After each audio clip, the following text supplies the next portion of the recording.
எல்லாருக்கும் வணக்கம்ங்க. நான் டாக்டர் கார்த்திகேயன். இன்றைக்கி நம்ம பைக் ஓட்டும்போது ஃபேஸ் பண்ணக்கூடிய ஒரு மிகப்பெரிய ஆக்சிடெண்ட்டு என்ன தெரியுங்களா?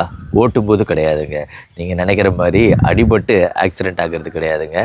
அதை விட மோசம் இன்றைக்கி நான் சொல்ல போகிறது ரொம்ப அதிகமாக இப்போ டாக்டர்ஸு கிளினிக்கில் ஹாஸ்பிட்டலில் பார்க்கக்கூடிய ஒரு ஆக்சிடெண்ட்டாக இது இருக்குது. டெய்லி வேலைக்கு பைக் எடுத்துகிட்டு போகக்கூடிய நீங்கள் வழக்கம் போல் காலையில் எந்திரிக்கிறீங்க. காலையில் எந்திரிச்ச உடனே உங்கள் பைக்கை நீங்கள் பார்க்குறீங்க. இந்த பைக்கை பொறுத்த வரைக்கும் நான் யூஸ் பண்ணது பஜாஜ் பிளாட்டினா அப்படிங்கிற பைக்கு. இன்றைக்கி நிறைய பைக் இருக்குது. மாடர்ன் பைக்லாம் நிறைய வர ஆரம்பிச்சிருச்சு. இந்த மாதிரி வரக்கூடிய மாடர்ன் பைக்கில் இது பழைய பைக்கு தான், இருந்தாலும் இது பல்சர். இந்த மாதிரி பைக்குகள்லாம் ஒரு அமைப்பை கொண்டு இருக்குது. அந்த அமைப்பு என்ன அப்படின்னு பார்த்தீங்கன்னா, இந்த வீல் டயர் இருக்குது பார்த்தீங்களா? டயர் பக்கத்தில் இருக்கக்கூடிய இந்த சக்கரம் சுத்துறதுக்கு தேவையான இந்த chain block, rear wheel, front wheel. இப்போ நீங்கள் பார்த்த இந்த செயின் ரொம்ப அழுக்காக இருக்கிறத நீங்கள் பார்த்துருப்பீங்க. ஸோ எவ்ரிடே நம்ம போகும்போது ஸ்மூத்தாக நம்ம வண்டி ஓட்டுறதுக்கு ரொம்பவும் தேவை நல்ல டயர், நல்ல செயின், நல்ல பிரேக்கிங் சிஸ்டம். அதான் மெயினாக நம்மளுக்கு தேவையில்லை. அதனால் பொதுவாக நிறைய பேர் உங்களோட பைக்கை மெயின்டைன் பண்ணுறதுக்கு என்ன பண்ணுறீங்க? பைக்கை க்ளீன் பண்ணுறீங்க. அப்படி க்ளீன் பண்ணும்போது பழைய கால பைக்கிலலாம் அந்த செயின் கவர்டாக இருக்கும். ஆனால் இப்போ வரக்கூடிய பைக்கு, இந்த பைக்கு கூட பரவாயில்ல, இதோட மோசம் இப்போ வரக்கூடிய மற்ற பைக்குகளில் இந்த செயின் கம்ப்ளீட்டாக ஓப்பனாக இருக்குது. இதனால் நிறைய அழுக்குகள், குப்பை இந்த செயினில் போய் சேர்ந்துடுது. அதனால் இதை சுத்தம் பண்ண ட்ரை பண்ணுறீங்க. இந்த செயின் சுத்தம் பண்ணுறது பொறுத்த வரைக்கும் இப்போது செயின் இப்போது எப்படி சுற்றுதுங்க? வீல் கிளாக் வைஸ் இப்படி முன்னாடி தான் சுற்றும். ஸோ மேலே போகக்கூடிய செயின் இங்கே உள்ளே போயிடுது, இந்த சக்கரத்துக்கு போகுது. ஆனால் கீழே வரக்கூடிய செயின் இந்த சக்கரத்துக்கு வருது. நிறைய பேர் இந்த பைக்கை சுத்தம் பண்ணுறது மெயினாக இந்த செயின் பிளாக்கை க்ளீன் பண்ணுறதுக்காக என்ன பண்ணிடுறாங்க? வண்டியை ஆன் பண்ணிடுறாங்க.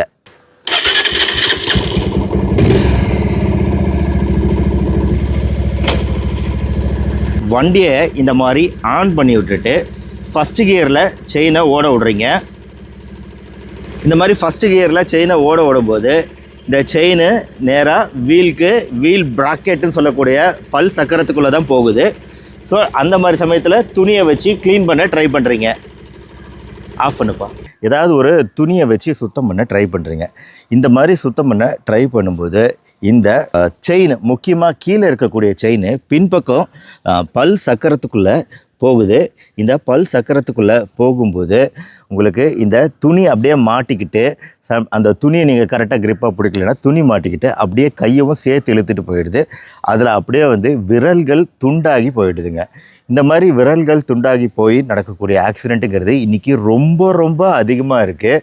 இந்த மாதிரி ரன்னிங் செயினில் இப்போ நான் செஞ்சு காமிச்ச மாதிரி ஓடிக்கிட்டு இருக்கக்கூடிய செயினில் நீங்கள் சுத்தம் பண்ணுறது, ஆயில் போடுறது அப்படிங்கிறது மிகப்பெரிய ஒரு ரிஸ்க்கு அப்படிங்கிறத நீங்கள் புரிஞ்சுக்கணும். மெயினாக இந்த மாதிரி மாடர்ன் பைக்லாம் இந்த மாதிரி சிஸ்டம் வரும்போது நாம் கட்டாயம் இந்த செயினை க்ளீன் பண்ணுறதுக்கு நம்ம இந்த மாதிரி துணியை யூஸ் பண்ணி பைக்கை ரன்னிங்கில் வச்சு க்ளீன் பண்ணவே கூடாதுங்க. அது மிகப்பெரிய தப்பு. யாராவது உங்களுக்கு சொல்லி கொடுத்துருந்தாலும் தயவு செஞ்சு அதை பண்ணாதீங்க. டெய்லி இப்போ ஹாஸ்பிட்டலில் இந்த மாதிரி கேஸுகள் வருது. விரல்கள் வெட்டப்பட்டுச்சு, கட் ஆகிடுச்சுன்னா என்ன ஆகும்? நம்ம அது ரொம்ப கஷ்டமான ப்ரொசீஜர்.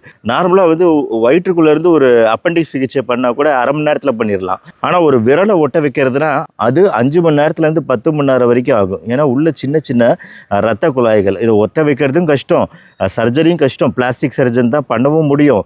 விரல்கள்ங்கிறது நம்ம வாழ்க்கைக்கு எவ்வளோ முக்கியம்னு உங்களுக்கு தெரியும். பைக் ஓட்டுறதுலேருந்து, எழுதுறதுலேருந்து, பேசுறதுலேருந்து, இப்போ ஃபோன் பார்க்குறதுலேருந்து எல்லாத்துக்குமே விரல்கள் முக்கியம். இது ரொம்ப காமனாக இப்போ நடந்துக்கிட்டு இருக்குங்க. அதனால் என்றைக்குமே லைவாக வண்டி இன்ஜின் ஆன் பண்ணி பண்ணாதீங்க. எப்போவுமே க்ளீன் பண்ணும்போது இன்ஜின் ஆஃபில் இருக்கிற மாதிரி பார்த்துக்கோங்க.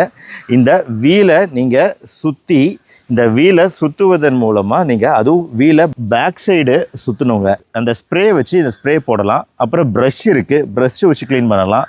எக்காரணத்தை கொண்டும் நீங்கள் வண்டியை ஆன் பண்ணி இந்த செயின் ப்ராக்கெட்டை க்ளீன் பண்ணுறது அப்படிங்கிற விஷயத்த பண்ணவே பண்ணாதீங்க. நிறைய ஆக்சிடென்ட் இதனால் நடந்துக்கிட்டு இருக்கு. 3M மொத்துல் செயின் லூப், ட்ரைபோ கார் அப்படின்னு சொல்லிட்டு நிறைய கம்பெனிகள் இருக்குங்க இந்த ஸ்ப்ரே பண்ணுறது. ஆனால் அப்படி ஸ்ப்ரே பண்ணும்போது நீங்கள் வந்து அதை க்ளீன் பண்ணும்போது ஸ்ப்ரே பண்ணி ஒரு 10 நிமிஷம் அதை ஊற விட்டிங்கன்னா அந்த ஸ்ப்ரே நல்லா உள்ளே போயிடும். அதுக்கப்புறம் துணியை வச்சு நீங்கள் டயரை கையால் சுற்றி அப்படியே மெதுவாக க்ளீன் பண்ணாலே போதும். இன்னொன்று, இதை எதுவுமே தெரியல அப்படின்னா நாம் ஏன் மெக்கானிக் வேலையை பார்க்கணும்? மெக்கானிக் இதில் ப்ரொஃபஷனலாக இருப்பாங்க, அவங்களுக்கு இதெல்லாம் பக்காவாக எல்லாமே அத்துப்படி.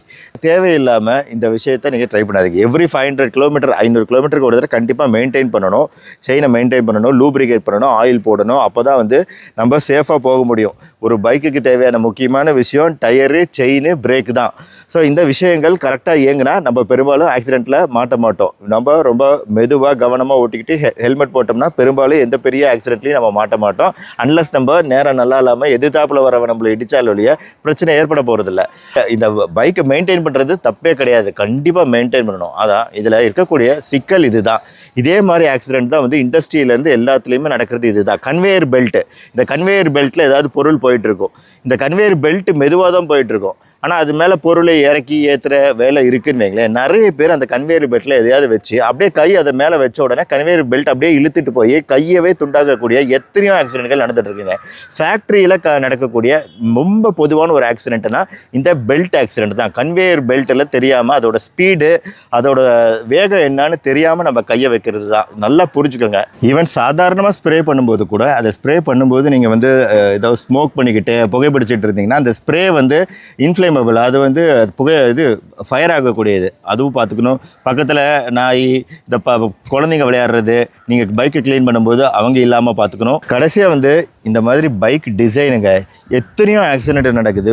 ஓப்பன் செயின் வைக்கிறதுனாலேயே சாரி புடவை மாட்டிக்கிறது, துப்பட்டா மாட்டிக்கிறது, வேட்டி மாட்டிக்கிறது, ஏதோ ஒன்று மாட்டிக்கிட்டு அதில் சுற்றிக்கிட்டு விழுகிறதும் ரொம்ப காமனான ஒரு ஆக்சிடெண்ட்டாக இருக்குது இப்போ வரக்கூடிய புது பைக்கில். பழைய பைக்லலாம் வந்து ஃபுல்லாக கவர்டாக ஒரு செயின், இப்போ அந்த பாதி இது ஃபுல்லாகவே தெரியறதுனால, வெளியே தெரியறதுனால ஈஸியாக ஏதாவது ஒன்று சிக்கிக்குது, வீலில் சிக்கிக்குது. இதுலேயும் நீங்கள் கொஞ்சம் கவனமாக இருக்கணும். ஆக வண்டி ஓட்டும் போது தான் ஆக்சிடென்ட் ஏற்படும்னு கிடையாது, வண்டி ஓட்டுறதுக்கு முன்னாடியே இந்த மாதிரி சிக்கலெல்லாம் நம்ம சிக்கிக்கிறோம் பாருங்கள் ஒரு சாதாரண க்ளீனிங்கில். இப்போ நான் சொன்னேன் இல்லைங்களா, இந்த மாதிரி ஸ்ப்ரே இருக்குங்க. ஸ்ப்ரே அடித்து விட்டுட்டு அதுக்கப்புறம் ப்ரஷ் வச்சு பண்ணலாம். ஆனால் இதில் இன்ஜின் ஓட விட்ருக்காங்க. இதுவே நான் ரெக்கமெண்ட் பண்ண மாட்டேன். ப்ரஷ் வச்சு பண்ணுறதா இருந்தாலும் இன்ஜின் இப்போ ஓட விடாதீங்க. இப்போது சைக்கிளுக்கு கூட பாருங்கள், சிம்பிளாக வந்து இந்த மாதிரி லூப்ரிகண்ட் ஆயில் இருக்குது, அழகாக வந்து அப்ளை பண்ணிவிட்டு, இது சைக்கிளை சுற்றுறாங்க. சைக்கிளை சுற்றி கையில் க்ளவுஸ் போட்டிருக்காங்க, க்ளீன் பண்ணுறாங்க. ஸோ இந்த மாதிரி க்ளீன் பண்ணால் நீட்டாக க்ளீன் பண்ண முடியும். அதை நிறுத்தி பண்ணுங்கள். க்ரீஸ் போடுறது எல்லாமே வந்து அவசரப்பட்டு எதையும் பண்ணாதீங்க. சிம்பிளான இந்த ப்ரொசீஜர் நீங்கள் பண்ணிங்கன்னா பெஸ்ட்டு. உங்களுக்கு தெரியல அப்படின்னா தயவு செஞ்சு மெக்கானிக்கிட்ட விட்டுருங்க, அவங்க நீட்டாக இதையெல்லாம் வந்து கரெக்டாக பண்ணிடுவாங்க. இப்போது சைக்கிளுக்கு ஒரு இன்ட்ரெஸ்டிங்கான ஒரு நியூ சிஸ்டம் பாருங்கள். சைக்கிளில் அவ்வளோ அழுக்கு இருக்கான், அதனால் இந்த பிளாஸ்டிக் இதை வந்து இது ஒரு வித்தியாசமான இதுக்குள்ளே ஒரு லிக்விட் மாதிரி ஊற்றிட்டு அதுக்கப்புறம் அதை உள்ளே ஃபிக்ஸ் பண்ணிவிட்டு செயினில் ஃபிக்ஸ் பண்ணிவிட்டு அப்படியே கொஞ்சம் நேரம் பிடிச்சி எடுத்தால் எவ்வளோ அழுக்கு வெளியே வருது பாருங்கள். இந்த மாதிரி ஒரு டிவைஸாக. இதை குறித்த அவேர்னஸ் நிறைய பேருக்கு இல்லை, அதனால தான் இந்த வீடியோவை தனியாக நான் ரெக்கார்ட் பண்ணி உங்களுக்காக இங்கே சொல்லிக்கிட்டு இருக்கேன். இந்த வீடியோவை பைக் ஓட்டக்கூடிய எல்லாருக்குமே ஷேர் பண்ணுங்கள், அப்போ தான் இந்த விழிப்புணர்வு தகவல் எல்லாருக்கும் போய் சேரும். இந்த வீடியோ பிடிச்சிருந்துச்சுன்னா லைக் பண்ணி நம்ம சேனல் டாக்டர் கார்த்திகேயன் இதுக்கு சப்ஸ்கிரைப் பண்ணலாம், சப்ஸ்கிரைப் பண்ணி ஃபாலோ பண்ணுங்கள். மறுபடியும் நாளைக்கு பார்ப்போம். நன்றி, வணக்கம்.